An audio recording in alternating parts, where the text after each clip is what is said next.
everyone, I'm Angelina and this is Blueprint DIY, where we remake our clothes to be just as unique as us. I am super excited for today because you guys chose this upcycle. I put out a list of things that you guys have been suggesting and things that I've been seeing, and you guys went crazy for 3 and 5. So today I am finally doing number 5 because they felt like it could be worn by more body types. So I hope you guys are excited, and I have a super exciting surprise, Mother's Day surprise for you guys at the end. So let's get right into it. All right, so I am finally going to upcycle the rest of these overall jeans. I don't know if you guys remember this project, but I cut off the bib and made, you know, like a tank top or something out of it. But I am finally going to use the rest of these jeans. I just want to make sure that I have plenty. If you don't have a giant pair of jeans, you can definitely piece together a few pairs of jeans, and I'm sure that will work as well. All right, so once again, the first thing we want to do is take a couple of measurements, and I'm gonna walk you through that. The first one I'm gonna take is in between my breastbone down to the length that I want this top to be. And for you, that can be whatever you want it to be. So I think I'm gonna make mine from here to right at my belly button for now. So that is a little bit past 9 inches. Then you also want to take a measurement around your underbust, and for me that's 33 inches. And I just want to verify whether right at my belly button where I took the bottom measurement is about the same, because you definitely, if that measurement is bigger, you want to kind of flare out that bottom part of your shirt. And so yeah, mine is a little bit bigger. It's about 35 in that area. So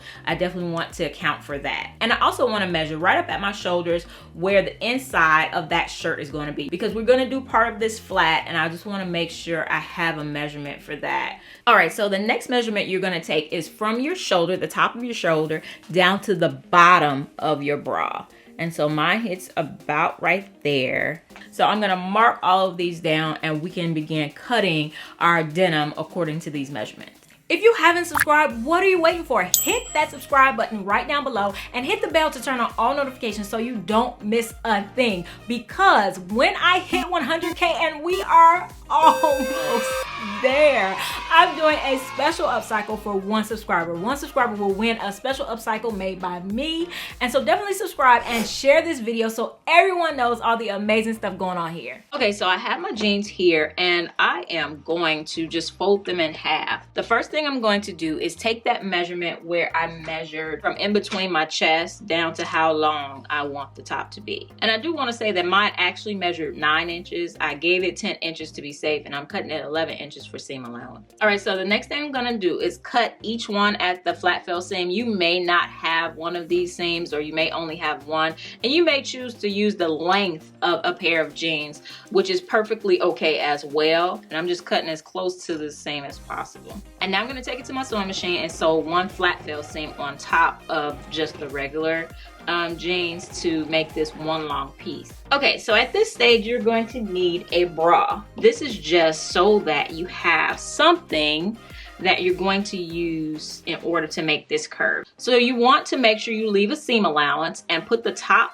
above the middle part of the bra. And then we're just going to mark a curve. And the reason I'm not going underneath the cup is because I have to have seam allowance down. You know, make it straight on till we go to the back. All right, so we can remove our bra, and that's what we have. The reason I did 2 marks is because I always want to see, I always play to the one that cuts off the least. So I think I did this one lower, so I'll probably fold it in half and cut to that side. And then I'll just keep cutting straight all the way to the end. All right, so this is what I have. And I have plenty of room left in the back, so I don't have to worry about it not fitting. Okay, so can you see that this is the jeans turned upside down, and this is the middle of the crotch part right here. So I'm gonna get the other piece and see if we can't patch them together to make the V-neck. All right, that may just work.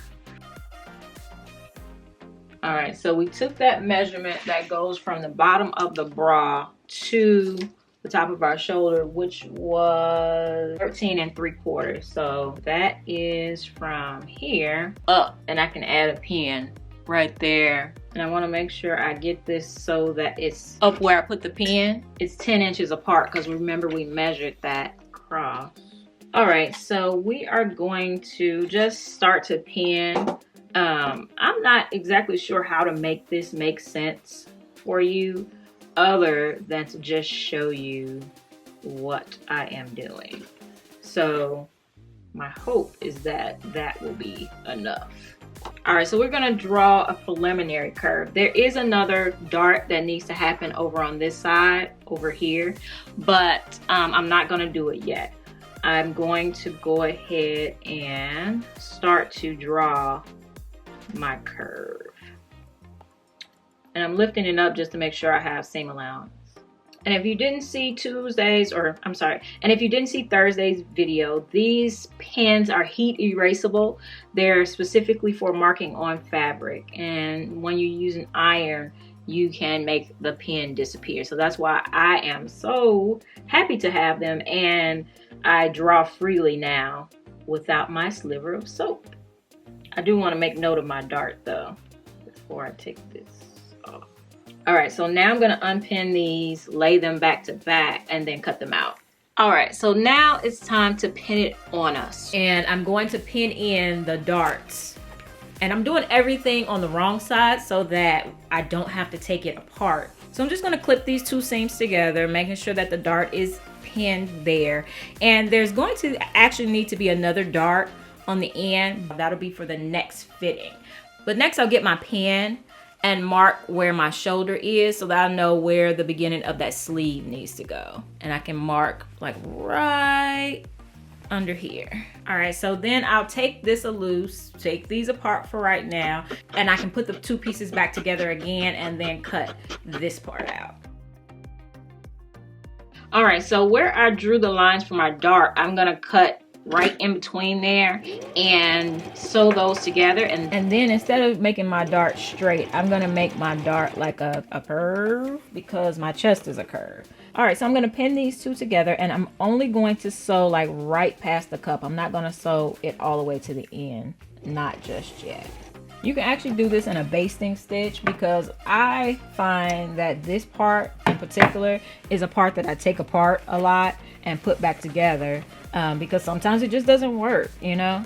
All right, so that's what we got going on so far. I'm gonna go ahead and sew the other side and then we can see how it looks. All right, so I have it on. I have both sides attached. I have it on. And of course, this middle section, always, I need to bring it in more. But I purposely didn't, you know, put it all the way because, you know, you always want to have room to do what you need to do. And I have it pinned in the back once again. And I also have it pinned up on my shoulder just so I can keep it up right now. But this is the other dart that I was talking about. Naturally, once I pinned this part because I remember we didn't sew it all the way back. I pinned that. You can see on this side, it's okay if it's angled, but now it's not. Once you get to the back, it's not covering my bra. So if you want to do it that way, you can most certainly do whatever you like. As I bring it up to this point, and I'm gonna pin that down. And if I didn't say already in this video, if you have a dress form, use it. This project will be much easier on my dress form, but I'm gonna do it without the dress form because I know a lot of you don't have one. Once we have it up like that, you can see we have this puckering right here. So even on the picture, there is two pieces. There's this part and then this part. In order to get around that, we're going to add another dart right here, all the way from the top to the bottom, just like I have it here. And you just want to do what's natural, you know, do what naturally wants to happen. Then we'll have to add another piece in the back plus our strap extensions to make it, you know, close in the back. All right, so ouch, got myself good that time.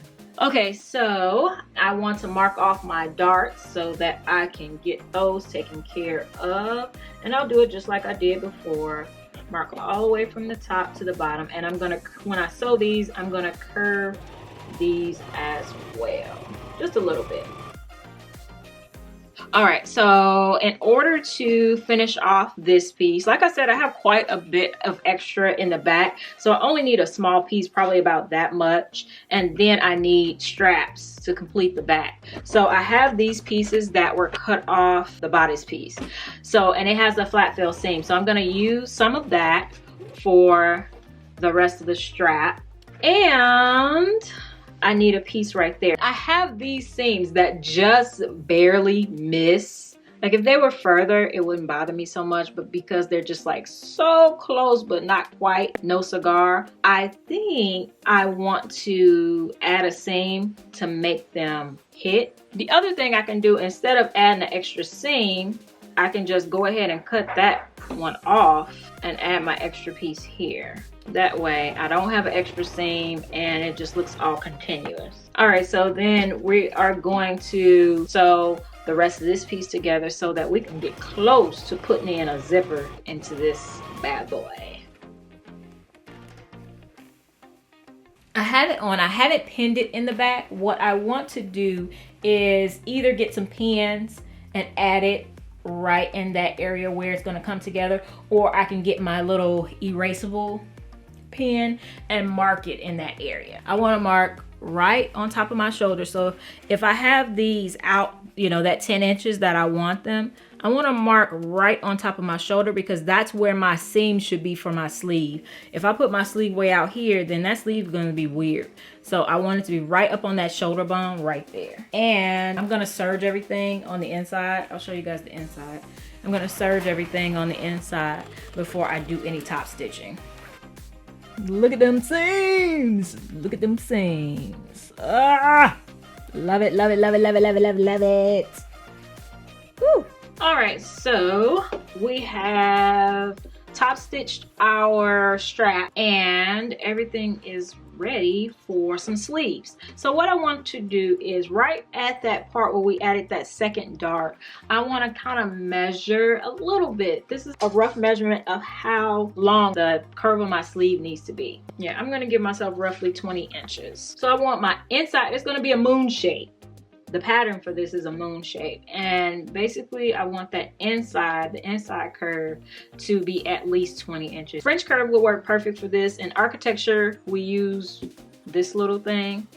What it's called, I don't know, but you can shape it, form it and shape it into different curves. And so, okay, so I have at least 20 inches, so I'm just gonna mark, and then we're going to mark our outside curve, and this distance is how far that sleeve is going to pop off of your shoulder. So you know, you can dictate what you want that to be. All right, so I have my two sleeves. This is the outside of the sleeve. This is the part that connects to the armhole, and so I'm just going to double fold hem the outside edge, and then we can pin it to our garment and sew the inside together. Okay, so this is the chest part. This is the strap that goes across our shoulder.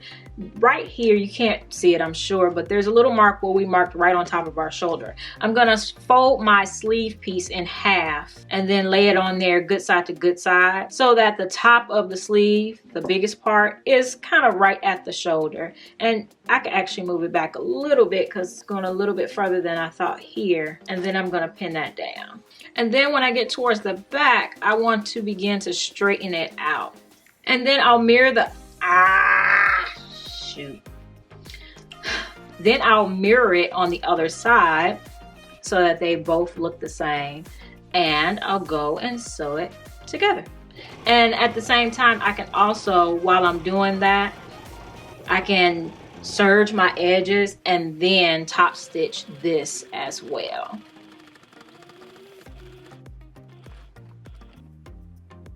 All right, so if you guys get stuck on this project, definitely check the description box for the link to my Facebook group. It's free, and it's just a group of upcyclers who help one another out when we get stuck. We get to show our before and after, and everyone celebrates you. All right, so we are almost finished. Let's put in this zipper. I have the marks where it was fitting, and I pretty much got my lines lined up. I'm super excited about that. We're just gonna baste in the zipper and see if that works. It might be, you know, it might work the first time, it might not. So I am just going to pin my zipper in. line everything up. This is a separating zipper, so it's nice because we'll be able to completely unzip it and do each part. All right, so now I can completely unzip it and baste each side down.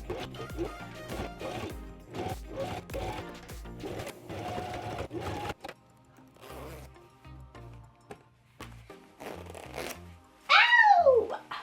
Yes, it fits, it fits, it fits, it fits. I'm thinking that I want the strap right there to line up with the line right there. So I just need to mark the strap where it needs to connect. And consequently, it happens to be right at the edge of my sleeve. So I'm feeling myself today. A couple minutes ago though, I was darn near, not in tears, but you know, just frustrated. So I'm gonna go attach those and see if we have a winner. Let's go finish up this zipper, attach these, and we will be done. All right, so let's see how it turned out. I actually made mine longer than I think I really needed it to be, so I may go back and take out the zipper and readjust it. But right here, I just have it turned up to go with some high-waisted pants, but I really love it. But since Mother's Day is tomorrow, let's do something a little bit special. Yes, this is my daughter. Her name is Gabrielle, and because I knew this top was going to be a little bit more difficult, I wanted to try making one for her first. And hers is definitely a less complicated version of it. It just has the bottom piece. Now she did have to wear a top or a sports bra underneath, because if not, there is some side boob, because there's just a bodice piece without that side part. So it taught me a lot doing it for her so that I can in turn teach you guys how to do it.